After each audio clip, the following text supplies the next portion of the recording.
Right.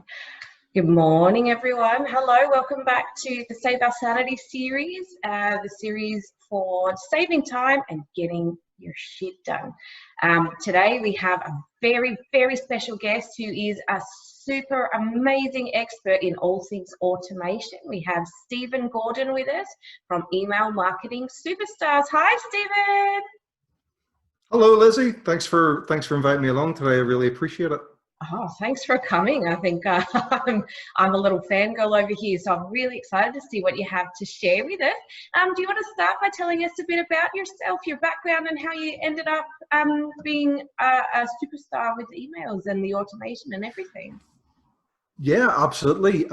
So up until about just over 5 years ago, I was part of the management team for a company called Caterpillar. Those are the folks that make the nice big diggers and all the sort of big, huge vehicles like that. And I had a great time at Caterpillar. They're an absolutely fantastic company. But I reached a stage where it was a kind of tapped out. I was doing what I was going to do. I was probably going to do that for the foreseeable future. And it wasn't really that exciting. So I took an opportunity to say, okay, so I sat down with my family and said, I want to try something else. I don't want to commute to work anymore. I want to try something different. And the thing that I wanted to try differently was I wanted to write novels. I wanted to be an author. And my whole family got around and they said, well, look, okay, you can go and do this, and hey, if it doesn't work out, you can go back and do what you were doing before, maybe with a different company. So I took a year out, tried to write a novel, and it was quite frankly bloody awful. Because it turns out that writing novels is really hard. Tricky, right? Yeah, very. And the other thing it turns out is that no one pays you to write a novel. They'll pay you to read a good novel, but they won't pay you to write one. And that's when I kind of thought, look, I'm enjoying this. I need to get better at it. But I also need to do something that's going to start bringing in, it's going to start paying the bills. Again, like a lot of other folks who have gone out freelancing. So I went back and pulled on the experience I had when I was working for Caterpillar. And one of those things that I was involved in was the technical side of marketing. So, I was the guy that made sure all the marketing systems ran. And I started doing that for myself, getting more involved with the creative. As I started doing that, and I know not everyone on, who's watching this is going to be a marketer. But for those that are, and actually, it kind of doesn't matter. Anyone who strikes out in their own as a freelancer, I think there's always that temptation to try and be the jack of all trades. You try to do everything, and I tried to be the marketing expert of everything. I would build you a web page. I would set up your email marketing. I would do coding. I would do everything, and I was getting burnt out for not a lot of money. And then after a period of time, I started niching down. I got quite strict with myself and said, okay, so what are the pieces that you enjoy? And, I'm not overly artistic in terms of aesthetics and visuals. So, I understand the concepts of typography and padding and white space and web pages, but it's not something that I enjoy an awful lot. So I started niching down to my focus then became words and data. And I enjoyed that. So email marketing and building sales funnels, which were email marketing centric, obviously became the sort of the natural resting place for me. I was just looking at your website there, and it looks, the simple's the wrong word, but it's very clear what you do and that you enjoy it. But there's all these other things happening in the background, aren't there? It's not just that you write emails, that you find a way to make things work for you, don't you? Yeah, so this was something which I learned early on, was there was so much to be done. All of a sudden things which I had teams of people to do for me, I had to do. I mean, it was like, within the first few months, it was a huge shock when I found out, I don't know what you guys call it over there. We call it month end, period end. Oh yeah, end of month, same idea, yeah. Yeah, and all of a sudden I had an accountant saying, hey, dude, we need to do your month end. And I was like, don't you do that? And he went, no, this is a collaboration. And it was lots of little things. And that was what kind of gave me the sort of the kick up the backside to say, you know, you're going to have to go and hire people, which, to be honest with you, I was reluctant to do. I didn't want to go out and hire VAs or hire staff, not because I have an issue with delegating, but one of the big reasons why I wanted to strike out on my own was if there was a day that I didn't want to work, I wanted to just be able to close my laptop and go and take some time for myself. But I got to the point where I wanted to get stuff done, but I didn't want to have to go out and go through the process of hiring and management. And that's what started getting me involved in looking at, how can I automate my business? And like a lot of other people, when I first started looking at it, it just drowned you. I mean, never, ever go onto a Facebook group or a forum board or anything like that and say, hey, where should I start automating my business? Because you'll just get drowned. You will just get inundated. You know, I had some really well-meaning people from my former employment who were process management experts, and they came along and they gave me these fantastically complicated spreadsheets, and I just had to go and get a degree to figure out what half of them meant. I had other people come along and offer to sell me really expensive courses to show me how to do it, you know, and everything in between. But the reality is that, you know, even if you and I were in exactly the same business, we would run it totally differently. And I spent a long time trying to, you know, it's the problem with automating a business is, again, it's not where people were complicated. There are people out there who don't enjoy the stuff that I enjoy, and vice versa. I mean, I will spend a day happily working on a piece of copy, but I will do everything I can to procrastinate away from building a sales page. I will do everything I can do to avoid that. And that was kind of like a light switch moment for me about starting to get serious about automating my business, because I get rid of all the complicated stuff and said, okay, of all the things that you do, ask yourself 2 questions.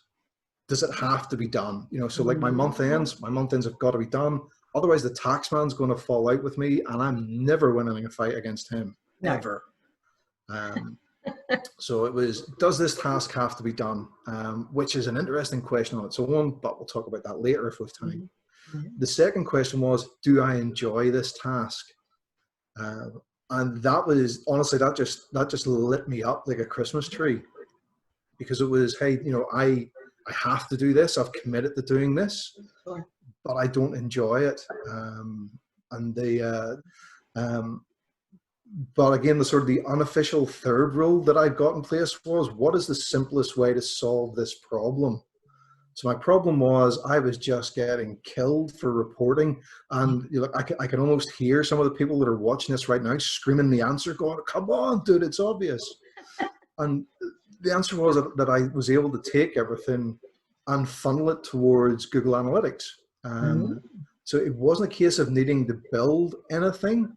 The simple answer was to go out and look for something that was already there. And the tool that was already there was Google Analytics, which up to that point, it was just, hey, that's that page that I pretend to look at now and again to see how well the website's doing. But unless someone's paying me to, I don't.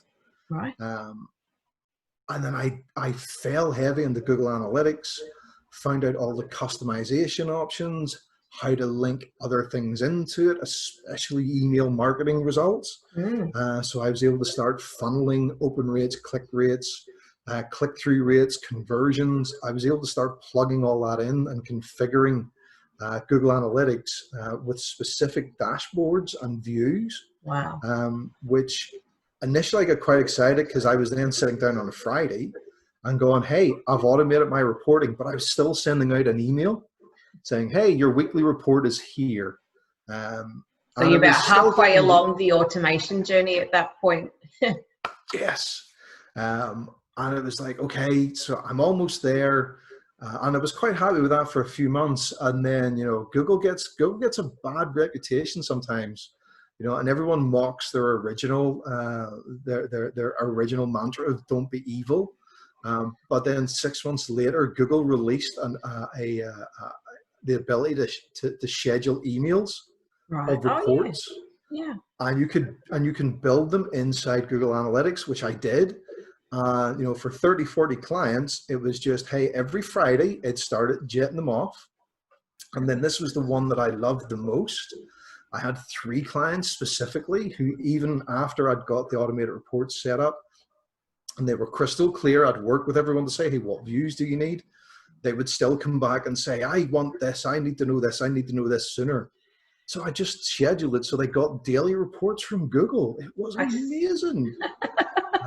But then, you know, but then someone would come back and say, hey, I miss my custom reports. And I was like, hey, you know, I can set those up for you, but it's going to be a small monthly fee. And again, you know, I have clients who I haven't done physical work for in 2 or 3 years. Awesome. And I'm still picking up, you know, I'm not going to be retiring on it anytime soon, but it all tops up each month.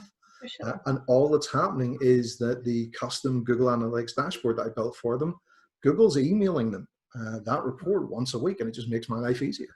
Well, yeah, and theirs. So like it's a valuable service, even if you're not physically doing anything. It's your expertise they're paying for, really, in the end, isn't it? Yeah, I mean, and that was my introduction to automation. Amazing. Because again, it's finding those tools, and it was once it started, I couldn't really stop. It was okay. So what's next? Sure. What I found I was doing was I've always got one of these with me. I've always got a notebook, and it's always somewhere around me. Right. And I went through a period of time where I was writing down everything I did every day, quite obsessively for about a month. And what I found was I was then going back and I was circling the common tasks. And I was looking at those tasks again and going, do I have to do this? Do I enjoy doing it? And, you know, if it was, you know, if it was, yes, I have to do it. No, I don't really enjoy it. Okay, so what's the simplest way of automating this? And the next one was onboarding new clients. And I started looking at my services, and I started looking at, okay, so when someone comes on, I need this. And at the time I was working heavily with Google ads and Facebook ads. That was kind of like my main focus at the time. And the huge problems around that were getting permissions for everything. Hey, before I can do anything, you know, I need access into your Facebook ads account. I need access into your Google ads account. Or what tended to happen was someone came back and went, I don't have either of those things. Can you show me how to set it up? And that was a day. That was a day gone for an account which maybe lasted a month sometimes, which was a pain. So again, that was what I learned there was the joys of automating onboarding sequences. And once I cracked it for myself, I was then going out to some of my clients and going in conversation with them and saying, oh, you know, hey, I've done this pretty cool thing. And they said, can you do it for us? You know, we spend a lot of time onboarding clients, and that was where I really plunged heavily into email marketing, because email marketing is just built for onboarding clients. That Yes. I mean, for me, onboarding a client starts as soon as someone hands over their credit card details and they've made a payment. That's it. We've got to start looking after you like you are the chosen one. Definitely. And it's you know, and I don't mind onboarding customers. It was something which I kind of enjoyed. But when I picked up my first retail client, that kind of brought it home to me was no matter how much you enjoy, you know, onboarding new customers, getting to know new customers, you can't consistently do it 24/7, because, you know, someone doesn't, you know, if someone buys a product off you at 10 o'clock at night, they're not happy waiting until, you know, you log on and get all your tasks out of the way and you get the 1 p.m., which is your scheduled time to do onboarding. They want action there and then. True. which is where I got all the fun with email marketing sequences. And people say, hey, well, I've got that set up, on MailChimp, for example. Hey, when someone buys something from my store, MailChimp goes out and puts them onto my newsletter. Or, when someone says, hey, I run an online course, when someone buys it from me, I send them an email, and it tells them how to log into, the online course tool, whichever one they're using. And those are okay. Those are basic onboarding sequences. But as I started doing, my own online stuff and working with others, what I was finding was you were still spending so much time answering people's questions. Hey, I need to reset my password. Hey, I need to do this. How do I do this? Where do I find the lessons? Hey, I've ordered, my lovely new shiny camera has been delivered, but I don't know how to use it. All these things just went on and on. And it was a waste because, automating, getting a really nice onboarding sequence, someone gets all those warm fuzzies. So they'll come along and they'll say, hey, I took Lizzie's course and it was amazing and it was really enjoyable and it's changed my business. But we don't get that if someone buys your course in January and then just forgets about it because it was an impulse buy and life takes over and they never get around to doing it, which means you're losing the opportunity of that person buying from you again. Sure. And even better, going out and telling all their friends, hey, this stuff is awesome. Work with this person. This is fantastic. And doing that consistently is difficult. But doing it with the two tools I find amazing for onboarding are email marketing services like MailChimp, like Flowdesk, which is kind of like the hot new email marketing system at the minute. It's good. It's very good. It's I know it's a completely different topic, but they are really disrupting the marketplace with this approach of, hey, you pay one fee every month. Yeah. And you can have unlimited subscribers, unlimited emails. And all the other companies are starting to get a little bit nervous about this because they're going, but you can't do that. But you can't do that. Well, it turns out that you can. And maybe you guys have been taking too much money off us. It's true though, Yeah, I'm using these tools like Flowdesk to build up these nice sequences. And you can get clever with them and you can say, hey, if somebody does this, if somebody doesn't log into the course within 24 hours, I want them to do this, or if they click this email, do that. And you can get really nice, complicated. By the way, it's going to drive people crazy, and there'll be comments saying, can you tell that guy to stop waving his hands around? I'm enjoying it. I can't help it. You're excited. It's good.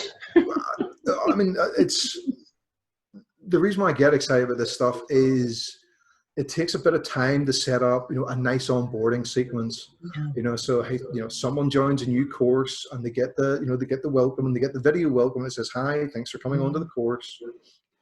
But then they start getting, a daily motivational email that says, hey, this and benefits emails. And one of the big mistakes that people make is that they try to use that onboarding sequence to immediately sell something else.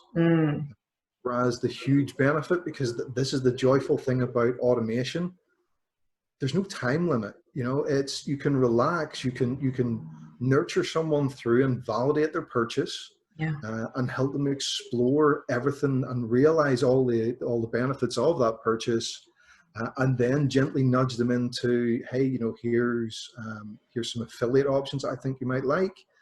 Here's other products that I use, because you've built up that trust. Nice. So it's doing the work just the once, and then it's there forever, so over and over and over again. Yeah. So there's a learning curve there. And it's maybe worth, so your argument basically is that it's worth making the time for, because absolutely then done it forever. Yes. I mean, it's playing to your natural strengths. So for me, I'm quite happy sitting down and writing out email sequences. I love it. Quite happy to do it. And I always start them simple. So, I mean, a good example is I have set up a brand new membership program. Got to get a plug for that in. Set up a little membership program. And the email sequences, the onboarding sequences, because, it's running at 100 miles an hour to try and get everything done. And the first version of the email sequences, there's about 14 in the sequence, and they're short, you know, and some of them are just, you know, a couple of one-liners, just enough to get by, but they will grow and build, and they'll build out into different emails and different sequences, because this has kind of become the focus for me for the next few years at least. Right. Because I've realized that, you know, email marketing is so much more than what a lot of, you know, other people out there are teaching. There's a lot more that can be done with it. There's a lot of automation can be brought into it, so that, you know, you can set these things up and let them run. Yeah. And bringing all that together, and it's, you can keep that learning curve to a minimum. So, you know, I've already mentioned Flowdesk, but it's a great example, because one of the nice things about it is the UX, the user experience on it is really good. They've made that the focus, while they expand out other features. Yeah. So the learning curve to automate through that is minimal.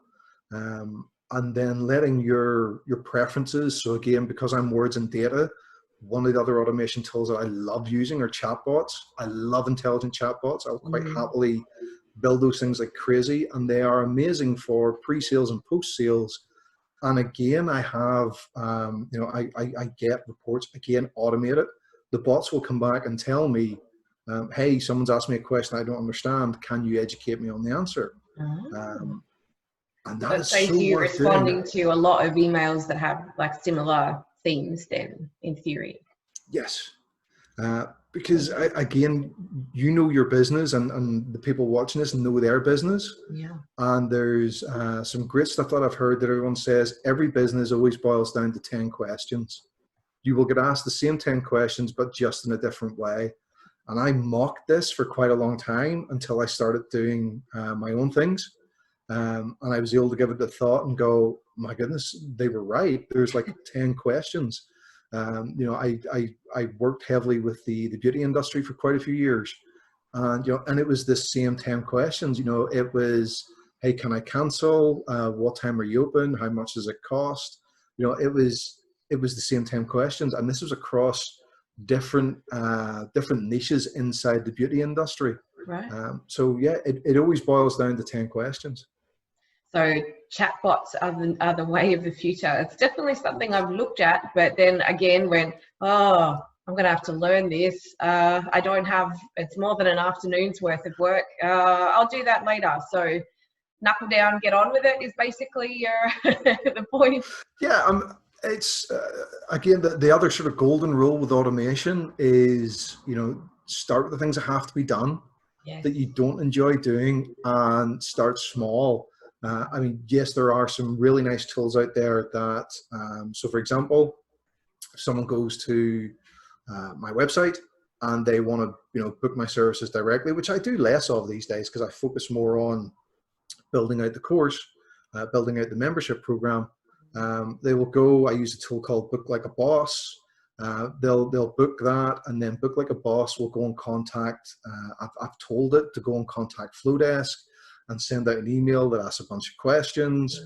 And then when they respond to those questions, I have a different program that picks out those up, parses the email out, puts it into a spreadsheet, opens up a client-specific folder in Google Docs, and it does all of this. You know, I will wake up some mornings and I essentially have, you know, still a little bit old-fashioned. I will wake up in the mornings and I have a printout of my calendar for the day sitting waiting for me. So I just pick that up and, you know, I'm drinking my tea and going, okay, so this is what I have to do today. What's old-fashioned about that? So wait, like you've got it, your system automated so that something prints for you in the morning?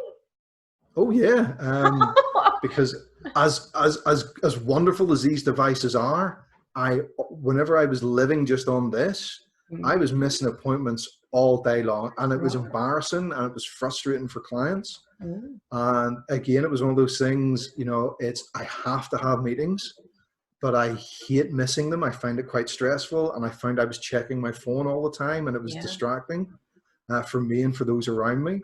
Whereas in the morning, I wake up and my printer is sitting there, and I just lift it up, and it's just, I should have actually had one handy. But I recycle them at the end of every day. And it's just it's a printout from my Google Calendar, and it has all my appointments listed for the day. And then as I go through them, I just strike them off, and it keeps me on time. Fantastic. Look, this is witchcraft you're talking about. Witchcraft. You're telling your gadgets what to do. You're making a printer and beyond. Yeah, the emails. I think most of us have an idea that emails can be automated, but it's all the stuff around it.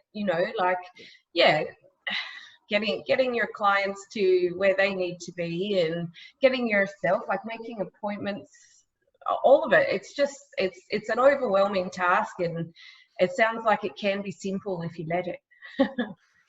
It's, to be honest with you, it's the motivation.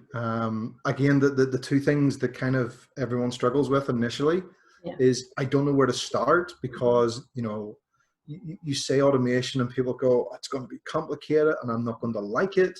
And I don't know where to start. But whenever you reframe the question and you say, okay, so, does it have to be done? And do you enjoy it? And if it has to be done and you don't like it, it becomes a great motivation to go and get it done and start looking for solutions. And the nice thing is that we're never as unique as we like to think we are. So whenever you're going out into, there's various groups out there, for automation and specific automation tools like Zapier and things like that. Whenever you're going out, if you ask the specific question, hey, I have to do this and I don't enjoy it, how do I automate it? You will get an abundance of ideas. It switches from overwhelming to someone will turn around, and especially the leading automation tool in the world right now is a tool called Zapier. And what Zapier essentially does is it says, hey, if this, and the example I gave earlier, if Book Like a Boss gets a new booking for you, then tell Flowdesk to send out this sequence of emails. And Book Like a Boss tells one thing how to talk like another, or talk to another, and automate it. And you will find that if you get it clear in your head, this is what I have to do, but I don't really like doing it, and you express that in some of these groups. In the Flowdesk group, in your own Facebook group, if you go into these groups and you say, hey, how do I automate this? There's a 50-50 chance someone's going to come along and say, hey, I've already built this app for that. Let me just share it with you. And the learning curve is gone, and all you're left to do is just connect, and it's secure and it's fantastic. And I'm not proud. I've taken recipes off other people who have said, hey, I've built this, and they've shared it with me, and I've just plugged in my details, and bang, it's up and running in minutes. Because again, amazing. We're not as unique as we like to think we are. No, you're right. Or an original, and like why would you go through the process of starting it all over again if somebody's already done all the work for you? That's fabulous. Oh, now I've got a new thing to go do today. That's going to be great. So I haven't even told you about my favorite automation yet. You haven't? Oh my goodness, there's more. All right, fire away. This is the absolute final one. I can almost promise you this is going to be universally loved. So something which has to be done is we've all got to vacuum. We've all got to do it, and especially if you're like me and you just kind of, I've got two dogs, and one is a rough-haired border collie, and he just likes casting hair everywhere. And I obviously have to hoover. I obviously have to vacuum, but I really don't like doing it. I don't think anyone does. So again, using that process, I just went out and bought one of those little robot vacuums, and it is the best thing in the world ever. I'll bet. Did you have you got some kind of witchcrafty thing for that as well? Where my phone is set. Oh my goodness. I'm on a certain schedule that after a certain period of time at night. So usually at 6 p.m. at night, I shut down everything digitally. I don't get involved. It's my way of letting the world, escape from my brain and winding down. Amazing. And then when I head up the stairs, I take my phone up because I've got a young family out there, and I like to be able to I like them to be able to get in touch with me if they need to. Yeah. But it's all set up so that the vacuum knows when we've gone upstairs, and then that's when it comes out and starts cleaning for it. Come on, that's scary how good that is. It's so great, because then you come down in the morning and your house is pristine, and you just say, thanks, robot vacuum, and that's the end of it. That's the power of automation. It's those two golden rules. It doesn't matter what it is. Do I have to do it? Do I enjoy it? And if the answer is yes, it has to be done, and no, I don't enjoy it, it is a prime candidate for automation. And it's when you're then getting out to the Facebook groups and asking the question, saying, how do I do this? And then just plucking that answer out of the air that fits you the best, and you're gone. And it doesn't matter what you do. I mean, you can automate. Amazing. I've got a lot of work to do, I think, to put all these, like, I can see the benefit of it, because once you've got that all under control, then all you need to do is just live your life, which sounds really, really good. Because at the moment I'm keeping all this information in my head about where I need to be, what I need to do, what work I've got on, blah blah blah blah blah, and you could just not do that by the sounds of it. Yeah, look, it's there's stuff as I said before, Fridays used to be reporting days. Well, Friday isn't reporting days anymore. Friday is writing book days. Nice. I'm now able to schedule days where I do this stuff, which I enjoy. I enjoy, building out processes, building out automations. And now it turns out that I really enjoy showing other people, how to build out sales funnels and their email marketing funnels, and throwing little, peppering that with automation to make it easier. So I do that. I do that in the afternoons, but in the mornings and on Fridays, I write my novels, and it's a really nice place to be. I'll bet. So automate the things you don't want to do, because they're just not worth doing if you can automate them. No, if there's someone else or something else able to do it for you, why would you do it? Solid point, well made. So could we sum up just a list of your top 5 tools? Do you think you could do that? Top five tools, absolutely. Number 1 has got to be Google Sheets.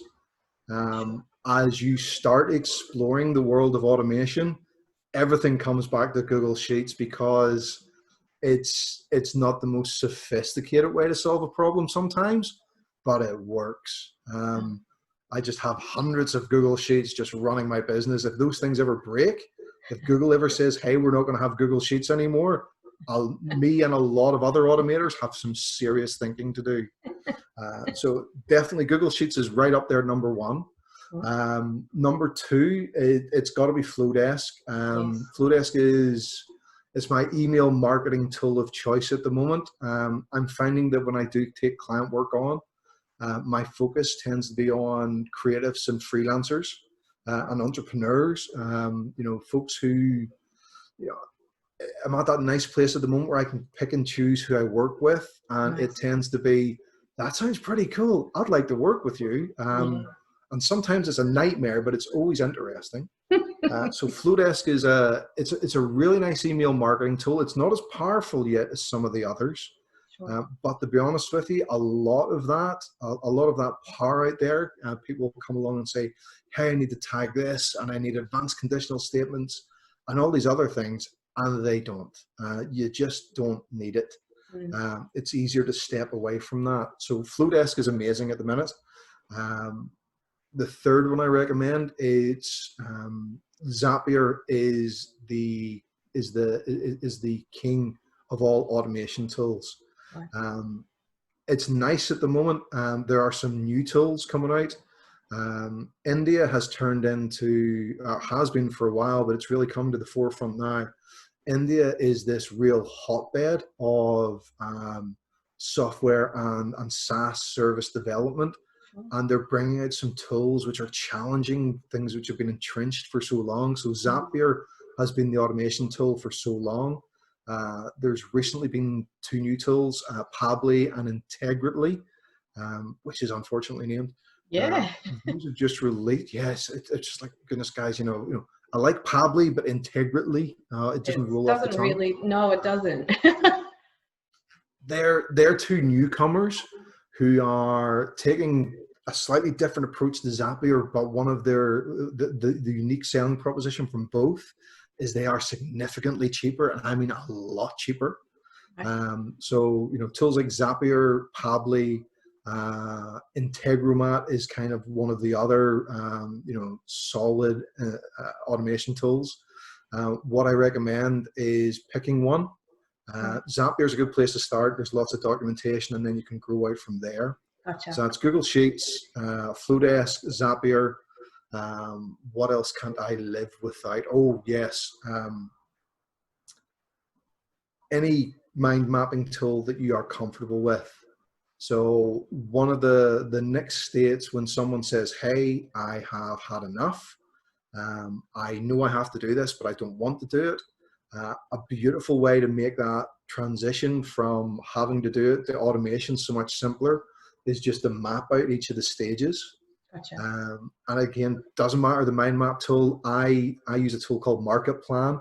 It gives you some nice fancy icons and you can connect things and it's lovely, but it doesn't matter. Pen and paper is absolutely fine. Sure. Anything that maps out so you can then go, okay, so that's the leap I need to make. And what is my last one?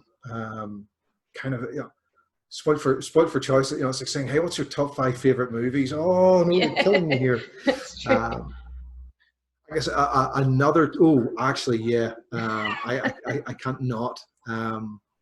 As someone who exists, within that words and data, it's a bit of a toss-up between Google Analytics, which I kind of spend a lot of time in, but the tool which I would say I use more than any other is Grammarly. Oh, yes. It is helpful. Like, it's not completely foolproof, I think, like that fail safe, let's say. Like, you still got to actually read what you're writing. The Grammarly, is good. It's having that backup. Yeah. Some of the folks out there are going to go, but I don't really get what that has to do with automation. It's just such a massive time saver. Yeah. I tend to draft. I will draft with my internal editor switched off, just to get the ideas out in the page. Then I'll go in and look at the structure, and then I just hand it to Grammarly and just go fix that, and take care of it. And then I will do a final read through, but I'd say it removes about 40% of the effort. Again, I have to spell check, but I don't like doing it. So again, this is my way of automating that process. So in terms of top 5 tools, Google Sheets, get to know, there is so much automation you can do within Google Sheets alone. Getting to know Google Sheets is a fantastic way to start that automation journey. Sure. Let me see, Flowdesk, it's a great email marketing system. One of the reasons why I love Flowdesk so much at the moment is its support process is fantastic. Yeah. It's not just a case of, hey, send an email. They have an official Facebook group, and they essentially have a dedicated support person just answering all the stuff on Flowdesk. She's got a great personality. She's so helpful. Her name's Petra. She is superb. And I'm not just saying that because she's over in Ireland as well. I didn't realize that. I don't know why I didn't. I thought she was somewhere in other Europe. That's what I thought. And by the way, the only reason I know this is because she's mentioned it in one of the posts somewhere. I'm not a weird, crazy stalker. She's just mentioned it. Just for clarity. Third tool is Zapier or any of the other automation tools. Yeah. Zapier is a good choice, as I say, because it's so well documented and it connects with everything. The newer tools, maybe don't have the connections to everything, maybe aren't as well documented. That's fine for someone who's been automating for a while because you can hack your way through it. But if you're new to it, Zapier is a lovely hand-holding experience. Right. And then let's see, with Zapier, mind mapping tool, again, you can't beat visualizing the process. It just makes it simpler. And then Grammarly. Grammarly is, I couldn't not mention Grammarly because it just falls into that category of it has to be done. I can't write unprofessional text, No. but I don't necessarily enjoy spell checking. I'm not that much of a word nerd. You know, possibly I will be as I get older, but I just don't have that skill set, and it's nice to have that backup. Perfect. Yeah, and it's free too, which is also a good. Well, it can be. I only use the free Oh version. man, I've gone full pro on it. I need everything.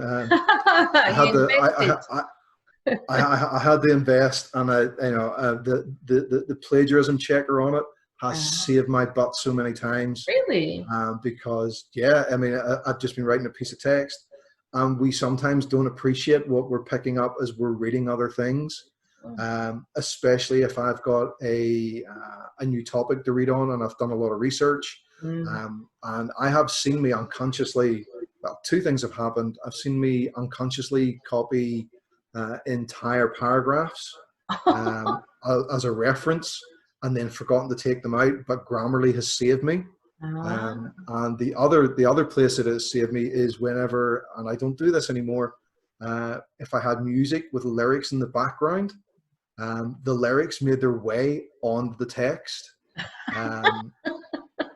I almost sent a 20,000 word technical document to a blue chip company that had the chorus of Miley Cyrus's Wrecking Ball in there, because that's what happened to be playing on Amazon at the time. Luckily, Grammarly picked it up and said, "Hey, we think you've plagiarized these lyrics from Miley Cyrus." I was like, there's not really much coming back from that or explaining it. Like, that's why Grammarly makes the list. It automates that spell checking, that plagiarism checking. There's absolutely no way it couldn't be on the list. No, that's right. Well, I think we have covered so much here. Thank you so much for your time. Is there anything you want to plug while we're here? You've got some amazing courses coming up, don't you? Membership. Yeah, I mean, the thing I'm focusing on at the moment is, and it's a bit of a test on myself. It's I'm launching the Email Marketing Superstars program. The original intent was for a course, but what I decided to go for was a membership program, low monthly cost. I mean, we're talking less than Netflix per month. Wow. With the theory being that if someone wants to come in and they want to learn something specific, they can come in, learn that, pause, go away, come back again. And then that makes it's on me to deliver that value each month to say, hey, look at this cool thing, look at this cool thing, look at this cool thing. So, you know, and if that's literally just starting, so it's a super low price at the moment. There's a free trial for 14 days. 50% off for life, because again, it's new, all the content's not there. I'm just sort of to drip that stuff in.